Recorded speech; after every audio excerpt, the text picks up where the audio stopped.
Yes news में आप सभी दर्शकों का स्वागत है। मैं आपके साथ इलियास बड़ेघर। आइए देखते हैं आज की खबर क्या कहती है।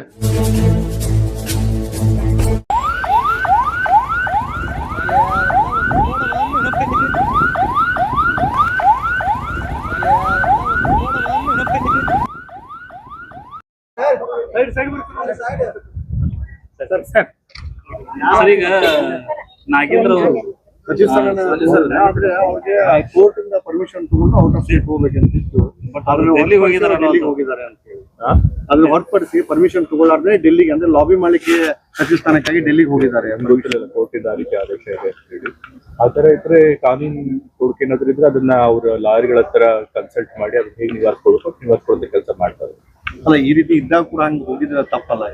ಅದು ಹೋಗ್ಬಾರ್ದಾಗಿತ್ತು, ಬಹುಶಃ ಅವ್ರು ಗೊತ್ತಾಗಿಲ್ಲ ಅನ್ಸುತ್ತೆ, ಓವರ್ ಸೈಟ್ ಆಗಿದೆ. ಬಟ್ ಅವ್ರ ಲಾಯರ್ ಕನ್ಸಲ್ಟ್ ಮಾಡಿ ಅದಕ್ಕೆ ಕಾನೂನಾತ್ಮಕ ಇನ್ಫಾರ್ಮೇಶನ್ ತಗೊಳ್ತಾರೆ. ಹಿಂಗ ಆಗಿದ್ದಕ್ಕೆ ಈಗ ಸಚಿವ ಸ್ಥಾನಕ್ಕೆ ಹೋಗಿದ್ರೆ ಇನ್ನು ಅದರಿಂದ ಜಾಮೀನು ಏನ್ ಕೊಟ್ಟೆ ಅದು ಕೂಡ ಕ್ಯಾನ್ಸಲ್ ಆಗುತ್ತೆ ಅಂತ ಹೇಳ್ತಿದ್ದಾರೆ. ಅದು ಇಷ್ಟು ನಿಜ ಸುಳ್ಳು ಯಾರಿಗೂ ಗೊತ್ತಿಲ್ವಲ್ಲ. ಅದು ಆದಾಗ ಸರ್ ಈಗ ಸಚಿವ ಸಂಪುಟ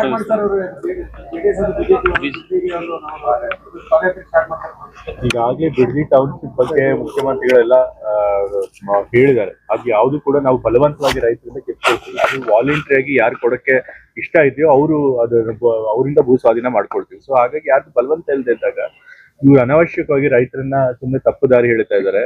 ಇವರೇ ಈ ಒಂದು ಬಿಡ್ದಿ ಟೌನ್ಶಿಪ್ ಕಾರ್ಯಕ್ರಮ ಶುರು ಮಾಡಿದ್ರು. ಇವರೇ ಶುರು ಮಾಡಿ ಈಗ ಇವರೇ ಅದ್ರ ವಿರುದ್ಧ ಇದ್ ಮಾಡ್ತಿದ್ದಾರೆ. ನಮ್ಮ ಬಾಲಕೃಷ್ಣ ಯೋಚನೆಗೌಡರು ಚೆನ್ನಾಗಿ ಹೇಳಿದ್ರು. ಇದು ಅವ್ರದ್ದು ಪಾದಯಾತ್ರೆ ಏನಿದೆಯಲ್ಲ, ಇದು ಪ್ರಾಯಶ್ಚಿತ ಪಾದಯಾತ್ರೆ. ಯಾಕೆಂತಂದ್ರೆ ಅವರೇ ಮಾಡಿರೋ ಕಾರ್ಯಕ್ರಮ ಅವರೇ ಮಾಡ್ತಾರೋದ್ರಿಂದ ಅದಕ್ಕೆ ಕರೆಕ್ಟ್ ಆದಂತ ಆಪ್ ಹೆಸರಿಟ್ಟಿದ್ದಾರೆ ಅವರು. ಓಕೆ ಸರ್, ಕ್ಯಾಬಿನೆಟ್ ಎಕ್ಸ್ಪೆನ್ಷನ್ ಬಗ್ಗೆ ಇನ್ನೂ ಕೆಲವೊಬ್ಬರಿಗೆ ಅಸಮಾಧಾನ ಇದೆ. ನಾನು ಹೇಳಿದೀನಿ, 2-3 ದಿವಸಗಳ ಮೀಡಿಯಾ ಇದನ್ನೇ ಕೇಳ್ತಾ ಇದ್ದಾರೆ.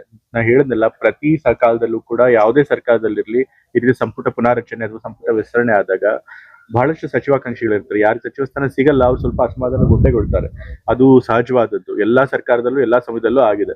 ಬಟ್ ಆದ್ರೆ ನಮ್ಮ ವರಿಷ್ಠರು ನಾಯಕರುಗಳು ಅವ್ರನ್ನ ಭೇಟಿ ಮಾಡಿ ಅವ್ರಿಗೆ ಮನವೊಲಿಸಿ ಏನೇ ಅಸಮಾಧಾನ ಇದ್ರು ಅದನ್ನ ಶಮನ ಮಾಡ್ತಾರೆ. ಸೊ ಈಗಲೂ ಕೂಡ ಎಲ್ಲ ಸರಿ ಹೋಗುತ್ತೆ. ಖಾತೆ ಹಂಚಿಕೆ ಅಸಮಾಧಾನ ಆಗಿದೆ. ನನಗೆ ಅದೇ ಖಾತೆ ಬೇಕು, ಇದೇ ಖಾತೆ ಬೇಕಂದ್ರೆ ಖಾತೆ ಹಂಚಿಕೆ ತೀರ್ಮಾನ ಆಗಿಲ್ವಲ್ಲ, ಅದ್ ಹಿಂಗೆ ಇದ್ ಮಾಡ್ತಾರೆ. ಯಾವ ಖಾತೆ ಬೇಕು ಕೇಳ್ಕೊಳ್ತಾರೆ ಹೈಕಮಾಂಡ್ ನ.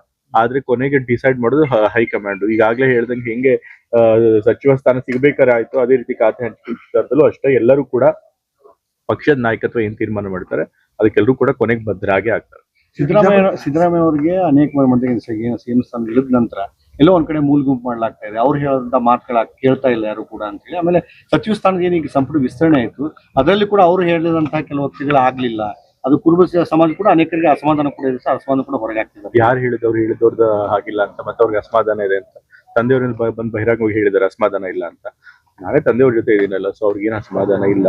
ಮತ್ತೆ ಮೂಲೆ ಗುಂಪನ್ನು ಕೂಡ ಮಾಡಿಲ್ಲ. ಯಾಕೆಂತಂದ್ರೆ ಸಚಿವ ಸಂಪುಟ ವಿಸ್ತರಣೆ ಮಾಡ್ಬೇಕಾದ್ರೆ ತಂದೆಯವ್ರನ್ನ ಕರೆದು ಅವರ ಅಭಿಪ್ರಾಯಗಳನ್ನ ತೆಗೆದುಕೊಂಡು ಅವರು ಏನು ಅಭ್ಯರ್ಥಿಗಳ ಪಟ್ಟಿ ಕೊಟ್ಟಿದ್ರು ಅದನ್ನು ಇಸ್ಕೊಂಡು ಅದ್ರೊಳಗೆ ಎಷ್ಟು ಸಾಧ್ಯ ಆಗುತ್ತೋ ಅಷ್ಟು ಮಾಡಿದ್ದಾರೆ.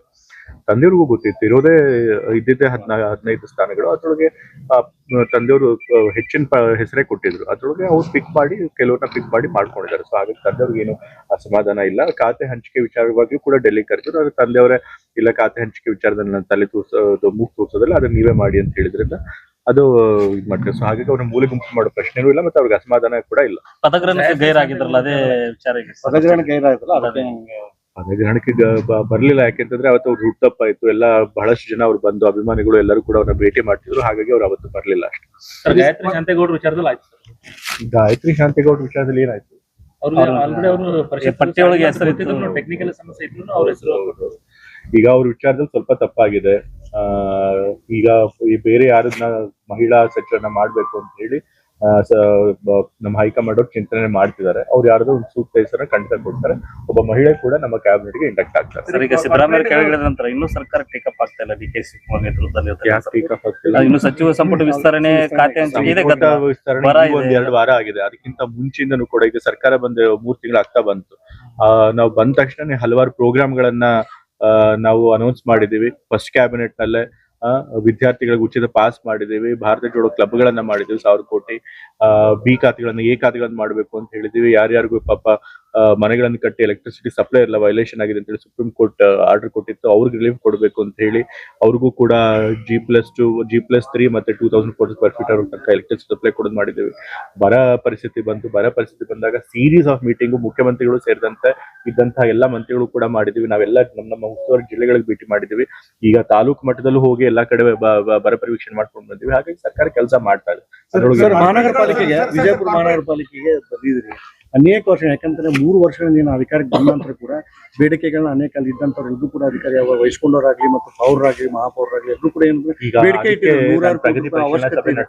ಯಾವುದೇ ಒಂದು ಕಾರ್ಯ ಈಗ ಏನೇನು ಕೆಲಸಗಳಾಗಿವೆ, ಏನೇನು ಕೆಲಸಗಳಾಗಬೇಕು, ಜನರ ಬೇಡಿಕೆ ಏನಿದೆ ಅದನ್ನೆಲ್ಲ ಪರಿಶೀಲನೆ ಮಾಡಿ ಸೂಕ್ತ ಕ್ರಮ ವಹಿಸಿಕೊಂಡು ಅದನ್ನೆಲ್ಲ ಆದಷ್ಟು ಬೇಗ ಈಡೇರಿಸುವಂತ ಕೆಲಸ ಮಾಡಿ. ದುಡ್ಡು ಏನಾದ್ರು ಕೊಡ್ತೀರಾ ಅಂತ ಸರ್ಕಾರ? ಈಗ ಯಾಕಂದ್ರೆ 3 ವರ್ಷದಿಂದ ಕೇಳ್ತಾ ಇದಾರೆ, ಅಭಿವೃದ್ಧಿನೇ ಇಲ್ಲಾರ್ದಂಗಾಗಿದೆ ಸರ್. ಈಗ ನೋಡಿದಾಗ ಗೊತ್ತಾಗುತ್ತೆ ಈಗ ಎಷ್ಟು 100 CR ಕೇಳಿದ್ರೆ ಸರ್ ಮಿನಿಮಮ್ ಅಗತ್ಯ ಇದೆ, ಈಗ ಎಷ್ಟು ಅನುದಾನ ಕೊಟ್ಟಿದ್ದಾರೆ, ಅದ್ರೊಳಗೆ ಎಷ್ಟು ಕೆಲಸ ಇದೆ, ಇನ್ನು ಎಷ್ಟು ಬಾಕಿ ಇದೆ, ಅದೆಲ್ಲ ಪ್ರಗತಿ ಪರಿಶೀಲನೆ ಮಾಡಿದ್ಮೇಲೆ ಖಂಡಿತ ಅನುದಾನದ ಅಗತ್ಯ ಇದ್ರೆ ಕೊಡ್ಸೋಣ.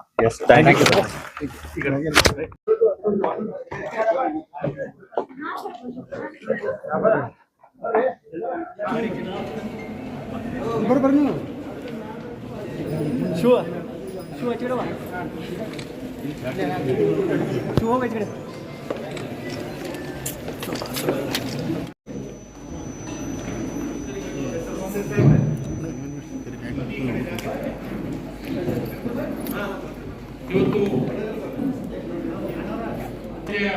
ಹಾಗೂ ನಗರಾಭಿವೃದ್ಧಿ ಪ್ರಾಧಿಕಾರದ ಪ್ರಗತಿ ಪರಿಶೀಲನೆ ಆಗಮಿಸಿದಂತ ಸನ್ಮಾನ್ಯ ಯತೀಂದ್ರ ಸಿದ್ದರಾಮಯ್ಯ ಸಾಹೇಬರು ಇವತ್ತು ಮಹಾನಗರ ಪಾಲಿಕೆ ಮತ್ತು ನಗರಾಭಿವೃದ್ಧಿ ಪ್ರಾಧಿಕಾರ ಪ್ರಗತಿ ಪರಿಶೀಲನೆ ಸಭೆಯ ಅಧ್ಯಕ್ಷತೆ ವಹಿಸಿದಂತ ಸನ್ಮಾನ್ಯ ನಗರಾಭಿವೃದ್ಧಿ ಸಚಿವರಿಗೆ ತಮ್ಮೆಲ್ಲರೂ ಪೂರ್ವಕ ಸ್ವಾಗತವನ್ನು ಕೋರುತ್ತೇನೆ.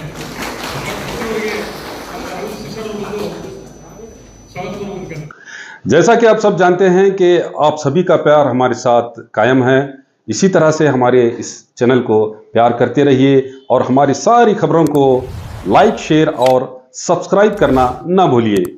हमारा यही मकसद है कि आपको हर खबर जो है जैसा है वैसा ही आपको हम दिखाते रहेंगे, ना किसी का पक्ष लेंगे, ना किसी के विरोध में जाएंगे। हमारे कदम सच के साथ।